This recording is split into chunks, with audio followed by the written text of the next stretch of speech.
મહેસાણા એટીએસે ઝડપેલા 5 આતંકીઓ કડીકોટમાં રજૂ કરવામાં આવ્યા। કડીકોટે 5 આતંકીઓના 8 દિવસના રિમાન્ડ મંજૂર કર્યા। જૈશ-એ મોહમ્મદ સાથે સંકળાયેલા 5 આતંકીઓના રિમાન્ડ મંજૂર કરાયા છે। આતંકીઓ પાસેથી ટાઈમ બોમ્બ બનાવવાનું મટીરિયલ ઝડપાતા તપાસ તેજ કરવામાં આવી। મહેસાણામાં જેહાદી સાહિત્ય અને બોમ્બ બનાવવાની સામગ્રીની તપાસ પણ શરૂ કરાઈ છે। તારીખ 3/7/2026 રોજ એટીએસ ફર્સ્ટ ગુના રજિસ્ટર 5/26 કામે 8 આરોપીઓને જે અટેક કરવામાં આવેલા અને એને રિમાન્ડ દરમિયાન કોર્ટ રિમાન્ડની એપ્લિકેશન સાથે કોર્ટમાં રજૂ કરેલા।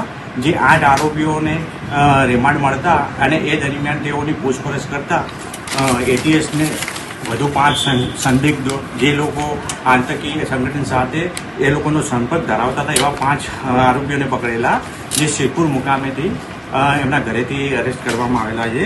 તેમને ગઈકાલે તેમને રજૂ કરવામાં આવેલા છે અને રજૂ દરમિયાન એમને 8 દિવસના રિમાન્ડ માંગેલા, જેમાં મુખ્ય સૂત્રધાર જે 8 આરોપીઓ હતા એના અંદર એક મોહમ્મદ અમીન કરીને હતા, જે બોમ્બ બનાવવાનું સાહિત્ય એમની પાસે હતું। જે બોમ્બ બનાવવાનું સાહિત્ય એમને બિલાલ આબિદ સિરાજને આપેલું અને એ પોતે બોમ્બ બનાવનાર વ્યક્તિ હતો।